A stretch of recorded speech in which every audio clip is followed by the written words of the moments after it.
prevent that application is to provide reasonable standards, burdens of proof for the board to consider and review.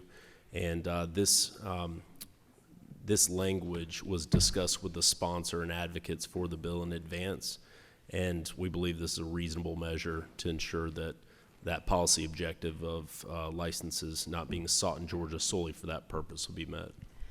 Well, my only concern is, as a border community, you know, that might be a little long for us.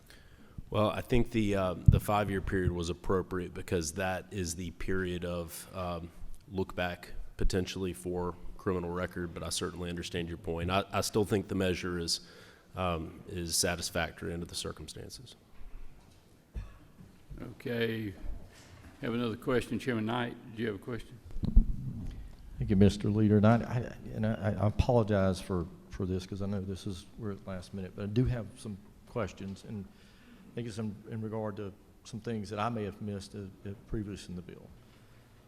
But with all sincere policy concerns here, I guess I've got two. One on line 144, it seems that there's a new burden. I don't know, and we may be shifting a burden that was previously, not in the bill. So that's one. But the main one that I have is that I know in most of the professional licensure, and I know the bar is similar but different because the Supreme Court handles the bar. But we've taken out, felonies or crimes that are involving moral and turpitude, and we're making it such that your crime or a issue has to be directly related with that occupation or profession. And I guess my question is, as a professional, what if it's not directly related to the actual profession? I mean, if you had statutory rape and you're an engineer or you're a CPA or some other professional, and even with the bar, what are we changing something that is again, I have a concern for that, and I want to make sure that the policy is correct. Yeah, thank you, Mr. Chairman. So first of all, this was not an issue that I had worked on. This bill came over from the Senate, was carried by the Senate Judiciary Chairman, passed last year, and frankly, I had some very serious concerns on this bill. And the bill that's before you now is very different than what was passed by the Senate, thanks to the committee substitute that was passed in Judiciary Non-Civil. And I'll just say this, I think access to previous criminal records can be very helpful and important in circumstances where licensing boards are attempting to make a proper determination. So as part of my work on this case, on this bill over the past few months, we have added back in that a previous adjudication under the First Offender Act may be considered by the board, that an adjudication under conditional discharge may be considered. And for your example, with a sexual offense, there are prohibitions. There is prohibitions from seeking treatment under this bill if you have certain specified offenses, including sexual offenses. It was a big issue for me as well that offenses such as theft be added for, say, the accounting license. And so I will say that there is a burden shift, certainly, in this bill, as you point out, but that the burden shift is now less than it was as the bill was passed out of the Senate. And so in my view, we've made positive improvements to the bill that our Senate friends have expressed a great deal of support for. And I think that this measure is far better now than it was when it came to us last year. Have a couple other questions. Leader Beverly? Thank you, Mr. Chairman. I have a couple quick questions. Who decides what evidence is admissible now? So if I understand your question, and with my limited knowledge of how licensing boards consider these, it would be the licensing board. Okay, and so what happens when the attorney objects to the evidence according to this substitute? I mean, what's the process they have to go through? I think if I put this succinctly, it's that there is far broader discretion for the licensing board to currently exercise, and this by law would restrict their consideration and put certain burdens on that consideration. And then if an applicant is dissatisfied by the outcome, there's a means by which that could be appealed with standards of review along those lines. So as we think about this, lines 85 through 90 on the First Offender Act, it's like a conditional discharge that I think it stipulates within this space. But while serving these sentences, that can be considered under a plea. I'm not sure how you make that work. Yes, given. So if I just, make this succinct here, consideration of an adjudication within the time period at issue for an offense that's not captured on the more egregious offense list would be limited, and that there would be a burden on the licensing board to determine that adjudication relates to the professional license, and so that would now, in this House version, allow for consideration of a first offender adjudication, whereas as it passed out of the Senate, that was not permissible to be considered.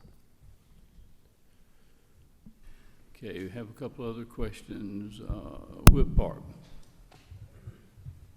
Thank you, Mr. Chairman. Leader of Opposition, just to clarify, because I know this passed out of the Senate unanimously 55-0, and I think it's underlying good policy. The primary change in this rule substitute is to require that they were domiciled in Georgia for at least 5 years before they can at any time seek this sort of process? That's correct. As compared with what passed out of the Judiciary Non-Civil Committee in the House, that is the only change in this rule substitute that's before you. Chair Lady Cooper, you have a question? I do. First of all, because I don't understand how you're saying it, is this making it, is it easier, the 5 years easier to get the license? Did it, was it a higher bar in the Senate and we lowered it, or I don't understand. So it was a higher bar on the licensing board in the Senate, and the Judiciary Non-Civil Committee has placed a lower bar on the professional licensing boards to consider or to deny an application based on a criminal history. And the rule sub that's before you today, again, this is not my bill, but the rule substitute that's before you today simply says that if there is a pre-clearance that's sought to pursue a license, that you have to be domiciled in the state of Georgia for 5 years in order to seek that. Okay, and one more, please, like that. Does it cover all the health ones? I didn't see dentistry or optometrists. Are they in here? So it does include several medical licenses, but I cannot tell you that it includes all of them. Why would it be different? Like the dentist wouldn't be included? I did not add additional professions to the list that was sent over from the Senate, but I do know it includes doctors, nurses, physician's assistants, and several like other licenses in the medical field. Okay, I would think that would, dentists and optometrists and chiropractors also can have and have some of the higher numbers. I just think that we may be overlooking something that needs to be done across the board. Okay. Chairman Newton, you have a question? Yeah, thank you, Leader. On line 228 and 229, it says the Professional Licensing Board, I'm sorry, was she still? I'm sorry. 228. The Professional Licensing Board shall not require an individual to disclose. And then down on line 240, 241 and all, if it's been more than 5 years since you got out of your incarceration, and then as long as it wasn't one of those below, they don't even have to disclose that they were in prison for a felony.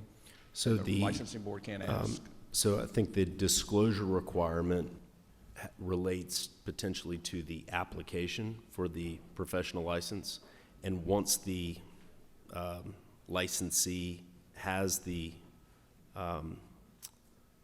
that license, the bill as it passed out of the Senate does not require disclosure of a criminal outcome along these lines. So you're correct. Okay, any other questions? Okay, what's the pleasure of the committee? Do we hear a motion to accept? Move.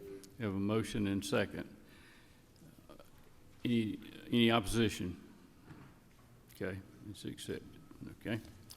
Next, Senate Bill 479 by substitute, LC 394401S.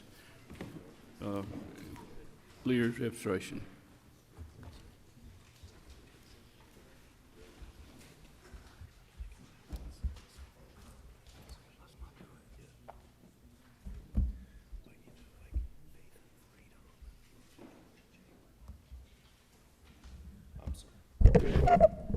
Thank you, Mr. Chairman. So I have Senate Bill 479. The House of Representatives previously passed the Judicial Compensation Bill, which was sent over to the Senate for consideration. As of this morning, it appears that the Senate is not moving on that bill, Representative Leverett's bill. So Senate Bill 479 has been gutted and replaced with the Judicial Compensation Bill that was passed by the House, with the addition of of some language, favorable language, which was provided by ACCG since the bill passed the House. It's nothing different substantively than what we already passed, so I'd ask for your favorable consideration. Okay, you have a question, Leader Beverly? Just for place of clarification, what was the bill that has been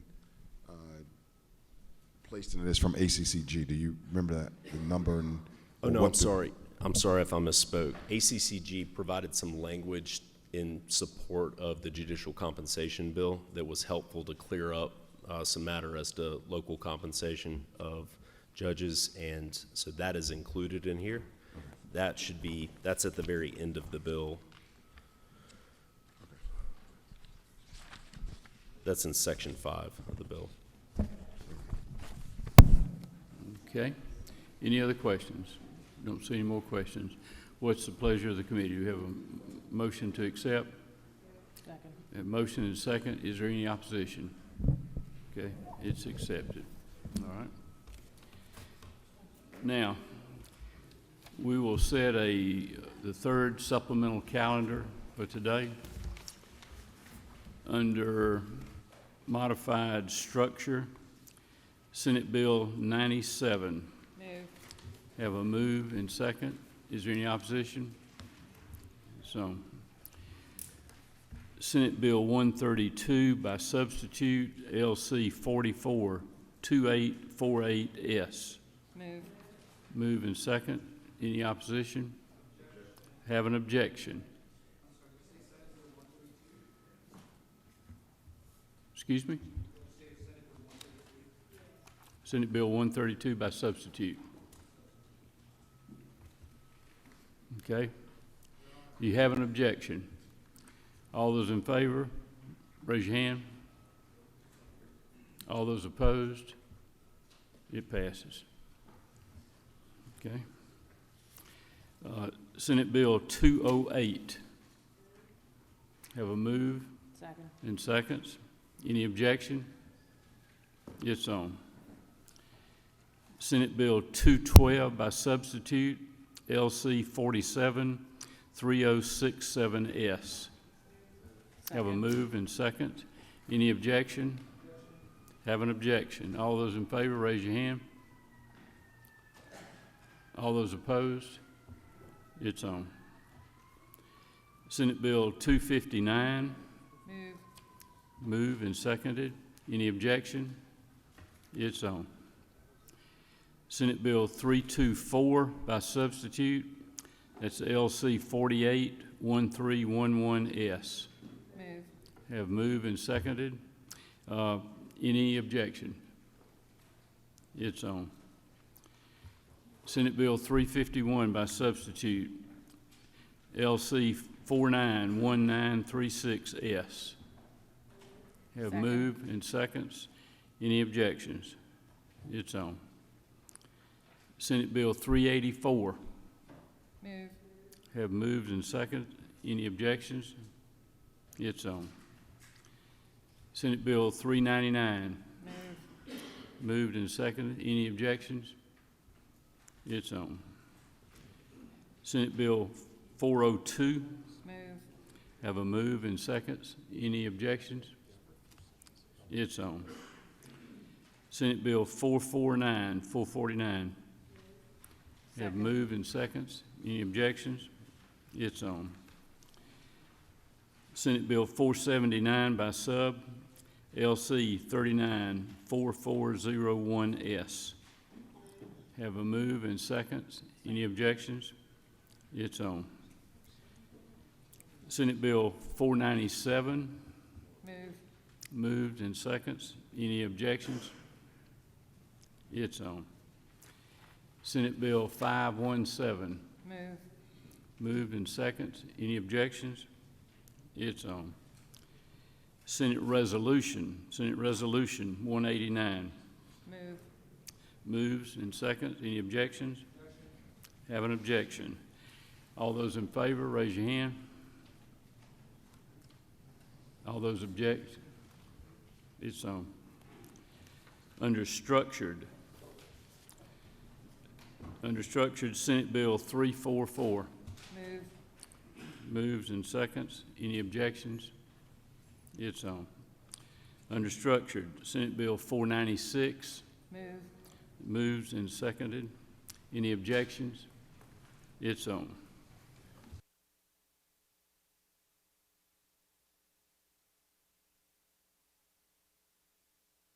Recognize the Vice Chair for a motion. Thank you, Mr. Chairman. Pursuant to Rule 33.3, I move that all debate on all matters on the third supplemental calendar be limited to 1 hour, time to be divided at the discretion of the chair. Okay, you've heard the motion. Is there any objection? There is objection. All those in favor, raise your hand. All those opposed, like sign. It passes.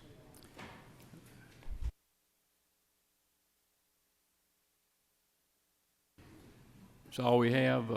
Y'all hang around. We may see you again, okay?